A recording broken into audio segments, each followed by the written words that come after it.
이미지 만들기. 이번 장에서 접하게 될 이미지 힘을 사용한다는 분명 당신 삶의 돌파구가 될 것이다. 그것을 확실하게 파악하고 나면 그 역동적인 개념에 놀라게 될 것이다. 몇 년 전 오하이오의 대규모 기업가들 앞에서 강연을 하고 있었을 때였다.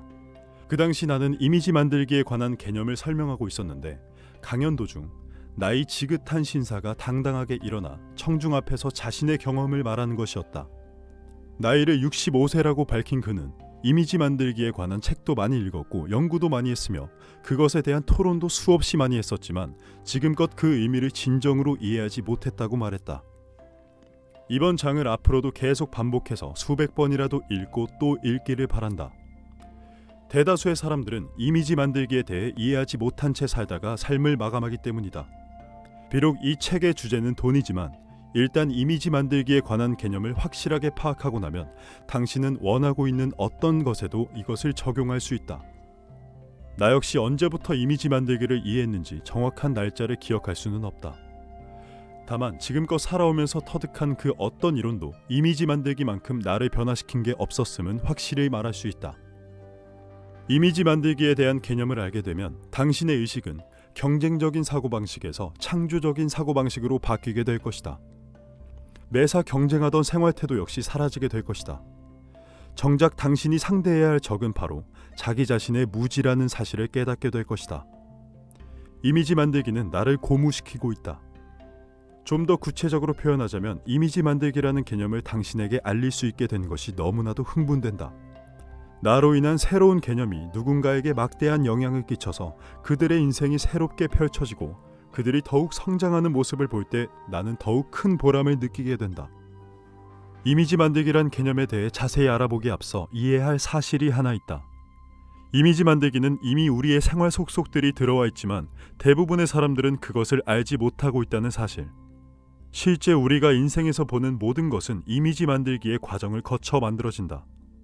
하지만 우리는 인생에서 얻은 모든 결과물이 이 놀라운 정신적 도구를 통하여 나온 것임을 깨닫지 못하고 있다. 또한 자신이 가지고 있는 이미지 만들기의 능력을 제대로 활용하고 있는 사람이 극히 드물고 설령 활용하는 사람이 있다고 하여도 잘못 사용하고 있다. 창조자라고 생각하라. 대부분의 종교는 신이 세상을 창조하였다고 가르치고 있다. 하지만 우리 역시 같은 창조주의다. 우리는 신이 창조한 것을 우리의 삶 속에서 창조할 의무를 지니고 있다. 몇 년 전 어느 성직자가 차를 몰아 한적한 시골길을 달리다가 아름다운 농장 근처를 지나게 되었다. 놀라울 정도로 잘 꾸며진 농장을 둘러싼 울타리는 빈틈없이 주위를 둘러싸고 있었으며 그 안에 있는 농작물은 눈부신 녹색으로 출렁이고 있었다. 집은 찻길에서 한적한 곳에 있었지만 외경은 멀리서 보아도 산뜻한 흰색 페인트가 선명했다. 잘 가꾸어진 꽃밭은 집 주위를 감싸 돌아나와 길고 넓은 찻길의 주변을 아름답게 수놓았다. 찻길 양쪽 아름드리 포플러 나무들은 한 폭의 그림처럼 늘어서서 새파란 창공을 향해 솟아있었다. 집 주변을 둘러싸고 있는 잔디밭은 더할 나위 없이 푸른빛이었다. 마치 그림 엽서에서나 나올 법한 아름다운 풍광이었다. 자연의 감동에 푹 빠져 오른쪽으로 고개를 돌린 성직자는 연신 감탄사를 쏟아내지 않을 수 없었다. 드넓은 밭이 끝도 없이 펼쳐져 있고 밭고랑이 자를 대어 줄을 그어놓은 듯 좌우로 열이 맞춰져 있는 것이 아니던가. 그때 멀리서 푸른 작업복을 입고 밀짚 모자를 쓴 농부가 트랙터에 앉아있는 것이 보였다. 농부는 밭을 갈면서 찻길 방향으로 오는 중이었다. 성직자는 그다지 바쁘지 않았던 터라 차를 길 한쪽에 세우고 차 밖으로 나와 울타리 쪽으로 천천히 걸어왔다. 울타리에 다다랐을 때 그는 잠시 자리에 멈춰섰다. 잔잔히 불어오는 바람, 따사롭게 내리쬐는 햇빛을 온몸으로 느끼며 눈앞에 펼쳐진 놀라운 자연에 다시 한번 빠져들었다. 그리고 그토록 질서정연하게 밭을 일군 농부의 솜씨에 다시 한번 감탄을 했다. 길 쪽으로 트랙터를 몰고 오던 농부도 성직자가 울타리에 기대어 자기를 바라보고 있는 것을 보았다. 농부는 트랙터에 내려와 성직자가 있는 곳으로 천천히 걸음을 옮겼다. 농부가 다가오자 성직자가 손을 흔들며 말했다. 이렇게 아름다운 농장을 가진 당신은 정말 하나님의 축복을 받은 사람이군요. 농부는 한동안 아무 말 없이 성직자를 바라보다가 점잖고 나지막한 목소리로 말했다. 예, 목사님 말씀이 맞습니다. 하나님께서는 저에게 이 아름다운 농장을 주셔서 축복하셨죠. 하지만 하나님은 이 농장을 만드시고 저로 하여금 하나님 당신에게도 바치도록 하셨답니다. 모든 이미지는 생각에서 비롯되는 그림이다. 마음이 위대한 이유는 생각할 수 있기 때문이다. 우리는 생각의 문을 두드리고 들어가 우리가 상상하는 모든 것을 창조해내는 것이다. 잠시 생각해보자. 당신은 마음속의 스크린을 통해 순간적으로 어떤 그림이나 이미지가 차례로 비춰지고 있는 것을 느낄 수 있을 것이다. 몸속은 거대한 극장이며 당신은 그 극장 안 스크린에 비춰지는 영화의 감독이자 제작자이며 작가인 것이다. 수년 전 나는 윌레스 워틀스라고 하는 작가가 쓴 부의 비밀이라는 책을 읽고 깊은 감명을 받았다. 그 책에는 다음과 같은 말이 있다. 생각은 우주 모든 것을 관통하여 스며들며 온 우주를 생각으로 채운다. 생각은 모든 곳에 존재하고 우리는 마음의 문을 두드려 이 생각을 일깨우고 자신이 꿈꾸고 있는 모든 것을 얼마든지 그릴 수 있다. 우리가 하고 있는 모든 것은 이미지로부터 시작된다. 우리는 먼저 생각을 한다. 그리고 생각으로부터 이미지가 만들어지고 그 다음 행동에서 나타나게 된다. 역사는 마음속에서부터 시작된다. 맨 처음 의자라는 것이 만들어진 것에 대해 잠시 생각해보자. 의자는 태고적부터 존재했던 것은 아니다. 인간이 문명화되면서 누군가가 고안해냈을 것이다. 그가 누구인지는 알 수 없지만 그는 맨 땅에 주저앉아 있는 것에 피곤함을 느꼈음에 틀림없다. 그래서 마음속 깊이 어떤 그림을 그리기 시작했을 것이다. 그림 속에서 그는 어떤 물건 위에 두 발을 허공에 늘어뜨린 채 자신의 몸을 올려놓고 등은 무엇인가에 기대고 있는 모습을 떠올리며 그렇게 앉아있으면 무척 편안하겠구나 라고 생각했을 것이다. 바닥에 앉아 두 무릎에 얼굴을 파묻는 자세보다 훨씬 편하지 않겠는가. 이후 그는 그 그림을 더 자주 생각하게 되었고 그것을 현실로 옮기려는 간절함이 만들어졌을 것이다. 그리고 마침내 마음속의 그림을 자신의 외부인 물질 세상으로 끌어내 가능한 한 그림과 똑같은 모양을 복제해냈고 그것이 만들어지자 그 사람은 그 물건에 앉아봤을 것이다. 자신의 다리를 아래로 늘어뜨리고 등을 뒤로 기대어 보니 편안함이 느껴졌을 것이다. 그리고는 그 물건을 의자라고 부르기로 했다. 그러므로 의자라고 하는 단어는 이미지와 연관된 하나의 상징이다. 우리가 그 심벌화된 의자를 보거나 말을 듣게 되면 곧바로 우리의 마음속 스크린에 그대로 투영돼서 하나의 이미지로 떠올리는 것이다. 의자가 발명된 이후로 사람들은 점점 편안한 의자의 이미지를 떠올리기 시작했다. 푹신푹신한 의자가 나오게 되었고 접는 의자와 누워서 자는 의자도 만들게 되었다. 더 나아가 의자에 혼자 앉아있던 사람이 매우 기다란 의자의 이미지를 떠올리기 시작했다.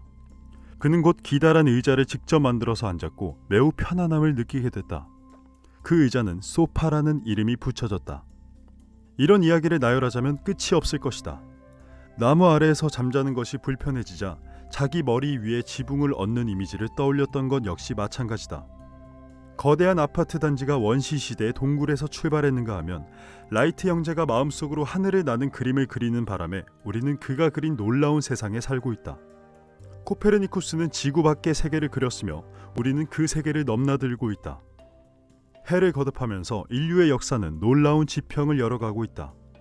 사실 지금까지 이룩한 인간의 모든 문명은 마치 건축가의 마음속에 맨 처음 그려진 채 잠시 동안 머물렀다 사라지는 이미지와도 같은 것이다.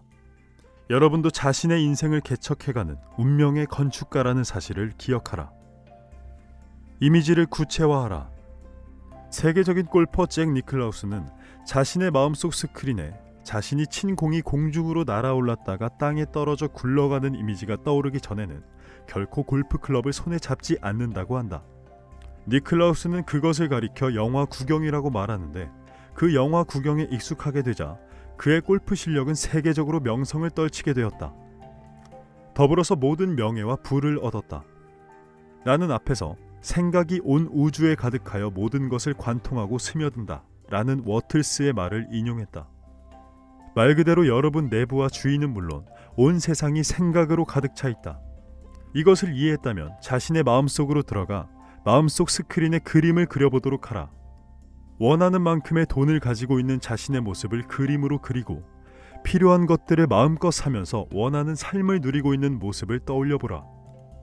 믿으면 이루어진다. 모든 사람이 갖고 있는 정신적 능력을 사용하고 있다. 이 능력은 앞서 언급한 코페르니쿠스, 부처, 모르스 등의 위대한 사람들이 사용한 것과 똑같은 능력이다. 그런 사람들이 우리와 전혀 다른 사람들이라고 생각하겠지만 그들도 우리와 똑같은 사람이다. 우리와 다른 점이 있다면 서로의 외모와 일생 동안 이룩한 업적뿐이다.